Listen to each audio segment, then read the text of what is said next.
హెచ్చరిక, దైవజనుని హెచ్చరిక. హృదయము అన్నిటికంటే మోసకరమైనది, అది ఘోరమైన వ్యాధి గలది. దాన్ని తెలుసుకునేవాడు ఎవడో? ఎవరి హృదయం? ఈ లోకంలో గొడవలు, కోర్టు కేసులు, దెబ్బలాటలు, అల్లర్లు, భేదాలు, విభేదాలు, సమస్యలు, చిక్కులు, బాధలు, హత్యలు, మానభంగాలు, అక్రమాలు, కుంభకోణాలు, మోసాలు, అన్యాయాలు, ఇవన్నీ ఎక్కడి నుంచి ఉత్పత్తి అవుతున్నాయో తెలుసా? ఇవి ఏ దేశం నుండి ఇంపోర్ట్ అవటం లేదు, ఇది ఏ ఫ్యాక్టరీలో నుంచి బయటికి రావటం లేదు. ఈ చెడుగంతా ఎక్కడి నుంచి వస్తుంది? మనిషి హృదయంలో నుంచి వస్తుందండి. దేవుడు చెడుగు చేయలేదు. దేవుడు నడులను యథార్థవంతులుగా సృష్టించాడు. కానీ వారు వివిధమైన తంత్రాలు కల్పించుకున్నారు. దేవుడు భూలోకమును చేసినప్పుడు, నరుని చేసినప్పుడు, ఆదికాండ 1వ అధ్యాయం చదివితే మంచిది మంచిది మంచిది మంచిది మంచిది అన్నీ మంచివే చేశాడు. మానవుణ్ణి మరి మంచిగా చేశాడు. మరి మంచి చెడుగా ఎలాగయింది? సాతాను విత్తిన విత్తనం వలన, సాతాను మోసం వలన ఆదాము హవ్వలు స్థలమిచ్చి హృదయాన్ని పాడు చేసుకున్నారు. అప్పటి నుంచి మనుషుడి హృదయం ఉత్పత్తి చేస్తుంది.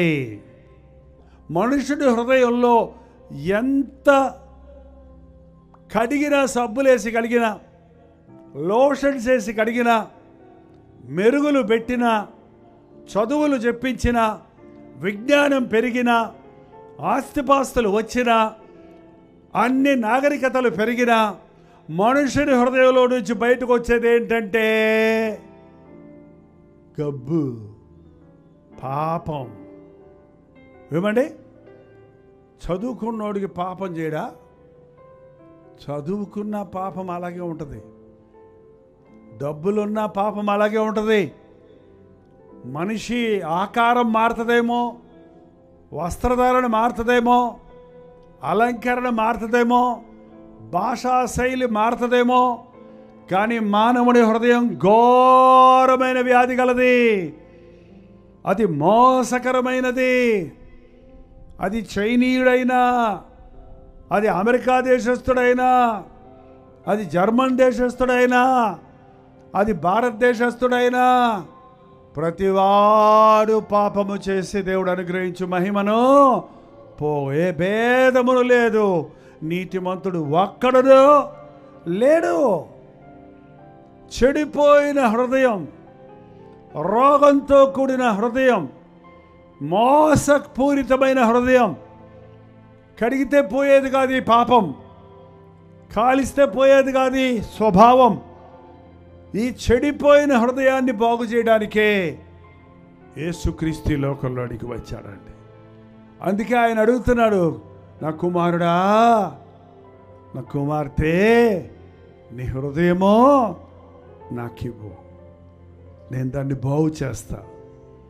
నీకు నూతన హృదయం ఇస్తాను, నీకు నూతన స్వభావం ఇస్తాను అంటున్నాడు. కొంతమంది చెప్తారు, మేము రక్షించబడ్డాం, ప్రభువు నమ్ముకున్నాం, కానీ నీ హృదయం భద్రంగా కాపాడుకున్నావా? నిన్ను విడిచిపెట్టిన పాపాలు మళ్ళీ నీలోకి వస్తున్నాయా?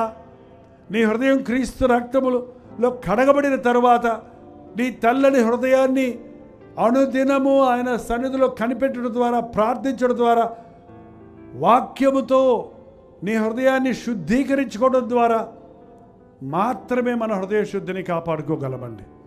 ఆ శుద్ధ హృదయాన్ని, కొత్త హృదయాన్ని మెయింటైన్ చేయాలంటే, ప్రభువు రాకడ వరకు నీ హృదయాన్ని భద్రంగా కాపాడుకోవాలంటే, పరిశుద్ధాత్మని యొక్క సహవాసములో, ప్రార్థనలో, వాక్య పఠనమనే, వాక్యమనే ఉదక స్థానముతో, లోక మాలిన్యం అంటకుండా ఎప్పటికప్పుడు దేవుని సన్నిధిలో మోకరించి నీ ఆలోచనలు, నీ తలంపులు పరిశుద్ధపరచబడినట్లుగా ప్రార్థించుకోవటం నేర్చుకోవాలి. ప్రార్థన. పరిశుద్ధుడా, ప్రేమగల తండ్రి, ఒక్కసారి మా వైపు చూడయ్యా. ఘోరమైన హృదయమయ్యా, మోసకరమైన హృదయమయ్యా, చెడిపోయిన హృదయంతోనే బతుకుతున్నాం. మళ్ళీ మళ్ళీ పడి లేసేవారిగానే ఉన్నామే కానీ నీవిచ్చిన నూతన హృదయం, నూతన స్వభావాన్ని మేమందరం పొందుకోవాలని ఆశపడుతున్నామయ్యా. పనికి మాలిన ఆలోచనల నుండి, పనికి మాలిన క్రియల నుండి, సాతాను సంబంధమైన ఉచ్చులు చిక్కుల నుండి నజరేయుడైన యేసుక్రీస్తు నామములో విడుదల చేయించున్నాము నాయనా. పాపం జోలికి పోక ప్రభు సాక్షులుగా బ్రతుకున్నట్లు మా హృదయ సింహాసనం మీద నీవు అధిష్ఠినుడివై నీకిష్టలుగా మేము నడుచున్నట్లు మా మీద దృష్టి ఉంచి మాకు ఆలోచన చెప్పయ్యా. నీ అడుగు జాడల్ని వెంబడించి నీ రాజ్య వారసులు మా వరకు ఒక్కొక్కరిని విడిచిపెట్టొద్దేసయ్యా. నీ కొరకు జ్వాలలుగా, అగ్ని జ్వాలలుగా ప్రజ్వలించుటకు, పరిశుద్ధులుగా జీవించి ప్రభువును మహిమపరచుటకు మా ఒక్కొక్కరికి నీ సహాయం చేయమని యేసుక్రీస్తు నామములో అడుగుచున్నాము తండ్రి. మన తండ్రి అయిన దేవుని యొక్క ప్రేమయు, కుమారుడైన క్రీస్తు యొక్క కృపయు, ఆదరణకర్త అయిన పరిశుద్ధాత్మ యొక్క సహవాసమును కూడి వచ్చిన మనందరికీ ఇప్పుడును సదాకాలమును తోడై ఉండను గాక. ఆమేన్, ఆమేన్, ఆమేన్.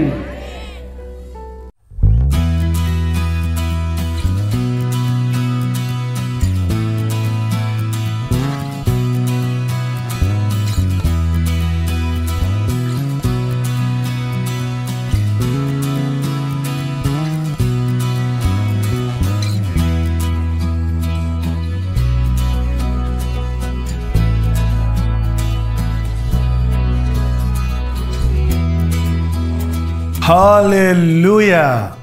బెంగళూరు పరిసర ప్రాంతాల్లో ఉన్న వారికి శుభవార్త. ప్రభుత్వమైతే ఆగస్టు 15వ తారీఖు వన్ డే గెట్ టుగెదర్ను అండ్ యూత్ మీటింగ్ని బెంగళూరులో ఏర్పాటు చేస్తున్నాం. మధ్యాహ్నం 2 గంటల నుంచి 6 గంటల వరకు యవ్వనస్తుల కొరకు ప్రత్యేకమైన యూత్ సెషన్ ఉంటుంది.